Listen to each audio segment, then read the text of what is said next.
Hey everybody, my name is Michelle and in this video I'm going to do the Ancient History book tag. Something I have created myself, and this tag consists of questions based on different moments in Western history. It is a very simplified timeline of Western history, I will admit, but yeah, in case you don't know me, I am a huge fan of history. I'm a history student, I love historical fiction and just history in general very much, so if I were to create a book tag, it had to be history related. I'm so excited about this. This is the very first book tag I've ever created and I really hope you're going to love it. And then, without further ado, let's get to the questions. Question number 1, the Stone Age, the beginning of history. One of the first books you ever remember reading. So my answer for this is going to be very cliche, I know, but for me it is definitely Harry Potter and the Philosopher's Stone by J.K. Rowling. I remember, well, I wasn't reading it myself, but I remember my mother reading this to me when I was 6 years old. I also remember how I wasn't interested in it at first. I know, shocking. But my mother was like, I'm going to read this book to you, you're going to love it, just trust me. And she was right, because basically after page 2 I was addicted to it and I could not wait until the next evening until she was going to read to me again. This is one of the reasons why Harry Potter has such a big place in my heart, because this is where it all started for me with my reading journey with Harry Potter. Of course, it is not the very first book I've ever read, I'm sure, but it is one of the first that I can remember, and also one that is very clear to me in my memory. What else can I say? I love Harry Potter. Question number 2, Ancient Greece, a time of mythology. Your favorite myth-inspired book, and it doesn't have to be Greek myth-inspired, it can be any sort of mythology or a retelling. For this I have chosen The Bear and the Nightingale by Catherine Arden. This book tells the story of a young girl named Vasya who lives in Russia, and it's very much magical realism and it's based on all these sorts of fairy tales and old Russian myths. I guess this is more like fantasy, magical-like than true mythology, but this question has made me realize that I really don't read that many myth-inspired books, so I want to change that. The Bear and the Nightingale is an absolutely beautiful story. It's also the first book of a trilogy. It's so magical, so whimsical, and yeah, it's just a book that I love very much, and I guess a book that I also would recommend because it's just, I don't know, it gives you this sort of magical feeling, and maybe it's not 100% myth inspired. I feel like it's close enough. Question number 3, the Roman Empire, a book that features a impressive empire or a kingdom. Again, probably not very original, but for this I have chosen The Final Empire by Brandon Sanderson. At the center of this book there's this huge empire that is being ruled by this evil, dark lord ruler, and there's also magic involved. And then there are Mistborn who can use all the different kinds of magic based on metals, and yeah, at the center again is also a group of rebels. This is one of my favorite fantasy books. It is amazing. It's very big, but it's also very much about an empire, that's for sure. In this book we only see a small part of the empire, mostly like the capital, but I hope that in the rest of the series, because again this is the first book of a trilogy, we get to see more of the empire, and it sounds very impressive, but it's also an empire that is mostly in decline and that has known better times. At least that's what I read so far. That's what I've understood from the story so far. But I cannot wait to read more about this amazing empire. Yeah, it's definitely one of my favorite books. It's very good again. Like a lot of these books on this list are very good.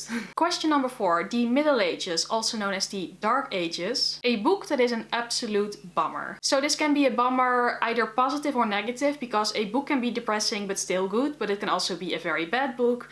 That's completely up to you. The book I have chosen is Everything I Never Told You by Celeste Ng, because this is a very good book, but man, it is also very depressing. This book tells the story of a family, a Chinese American family that lives in the 1970s in America, and at the very first sentence their daughter Lydia has died. And then the rest of the book is about the past of the family, but also about their present and about them dealing with Lydia's death and things they didn't know about her. Again, it's one of my favorite books. It is amazingly written and so interesting and so important, but it's very heavy, and it's definitely one that will not make you very happy, I think. At least in my case, I feel like it's a bit of a bummer, but in a good way, if that makes sense. I still think this book is about a lot of very important topics, because yeah, it's just a very important book, but it is quite depressive. It's not something uplifting or upbeat or anything. So yeah, I do think it fits this category. Question number 5, the Renaissance, a time of learning and enlightenment. A book that you've learned a lot from, or a book that made you think a lot. For this I have to go with Station 11 by Emily St. John Mandel. This book is about an epidemic and basically an apocalypse. But this book mostly deals with the aftermath of that. Most of the book takes place 20 years after the apocalypse and most of humanity has died off. And in this new world there is no electricity, no running water, no phone lines, no communication, no transportation, no cars, no airplanes. Basically all the things that were invented are not really possible anymore in this new world. And this book made me think a lot about what I would do if I were in that situation. It is so interesting to read because the main characters, they are living and they've heard stories about electricity and TV and cable and everything, but they cannot really imagine what it must feel like, especially the characters that were very young when the apocalypse happened. And again, it really makes you think about all the things that I take for granted, like my room is lit right now, I'm filming this on a camera, you're watching this on a computer. What if that all didn't exist? Like, this book made me think about how I would survive in that, well, if I was in that situation. I think I probably wouldn't survive. I think I would probably die during the apocalypse because I'm really not that good at surviving things like that. I just don't think I would be fit for it, but it's definitely a book that messes a bit with your head like that, and I really loved it, but yeah, it's definitely one that sort of sticks with you. Question number 6, the Industrial Revolution. A book featuring an invention or a concept that you would love to have in your own life. And my answer is going to be Sight by Neil Shusterman. This is a dystopian book and it's about our world but in a future where there is this AI called the Thunderhead who rules everything and basically all problems are fixed. There's no longer any death that can be cured, but there are these sites and they are allowed to kill people, and that's what this book is about and this entire story. But this book is so full of so many inventions that I would love to have. Not necessarily reversing death, because I think that still poses a lot of problems if nobody would die. Like, we would have need of a sight system, and that's maybe a bit more complicated. But what I do love is the ability of this world that they can basically cure every disease. It's not even curing, it's preventing people from ever becoming sick. They have cars that drive themselves. There's no poverty, there's no violence or barely any violence. So I know a world like that, such a perfect world, would have its problems as well, but things like that, I would definitely like to have that in our own world, especially with like disease and such. It would be so wonderful if people, you know, wouldn't have to go through all these hospital treatments and everything, but everything could just be cured like that. That would be amazing. And also a car that drives itself.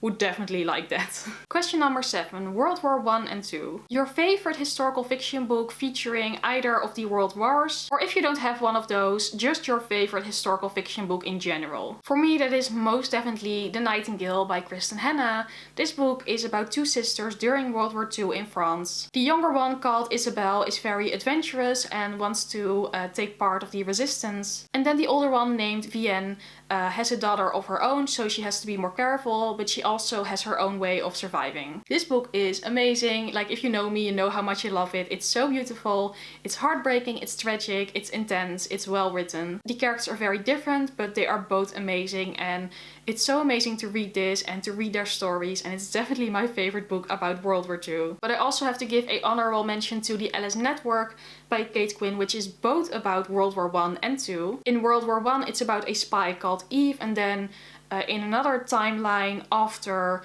World War II, it's about a girl named Charlie who is looking for her cousin who is missing. And this one is also amazing, also one of my favorites. I just had to throw it in there. And then the final question, question number 8, present day. A book you think everybody should read in present day, either because you loved it or because you think it has a very important message. For this I grabbed one of my old favorites, and it is My Sister Rosa by Justine Larbalastier. And this is one of my favorites, and I want everybody to read this because I feel like not enough people have read it already. My sister Rosa tells the story of a boy named Che, and he has a younger sister called Rosa, and Che thinks that she's probably a psychopath because Rosa secretly loves to do things that aren't allowed. She loves to manipulate, she loves to hurt people or animals, and Che is the only one who knows about this because to all other people Rosa appears as a very sweet little girl. This is amazing. Like, I haven't talked about this book in quite a while, but this is one of my favorites. I love the concept of having this creepy sister, and then Che loves her as well, but also he wants to protect her, but mostly protect the world from her because she's quite, well, evil is a big word, but she's quite mean. And it's also so creepy to read about her not understanding why certain things aren't allowed. She's very good at hiding and pretending. She just doesn't understand why certain things aren't okay and why it's not okay to hurt people, and I love it. It's interesting, it is tense at times, it is also funny at times, but wow, I just love this book so much. I think everybody should read it because it's my favorite. And yeah, that was it for the ancient history book tag that I've created. I really hope you liked it. I really liked it. I'm very happy with how this tag sort of turned out. And of course, I'm going to tag, well, basically everybody who watches this video. If you're watching this and you liked it, please do this tag as well. And then please let me know if you've done it because I want to see other people doing it. I'm so curious about all your questions, and also I have, you know, a couple of people that I'm tagging down below in the description box and on Twitter and such, but again, feel free to do it. Everybody, if you're watching this, please do this tag because yeah, I just want to see what your answers are going to be. But this was it then for this video, and I really hope you liked this video, and if you did, maybe go subscribe or give it a thumbs up because as always, I would really appreciate that. And then hopefully I will see you again very soon in my next video. Bye!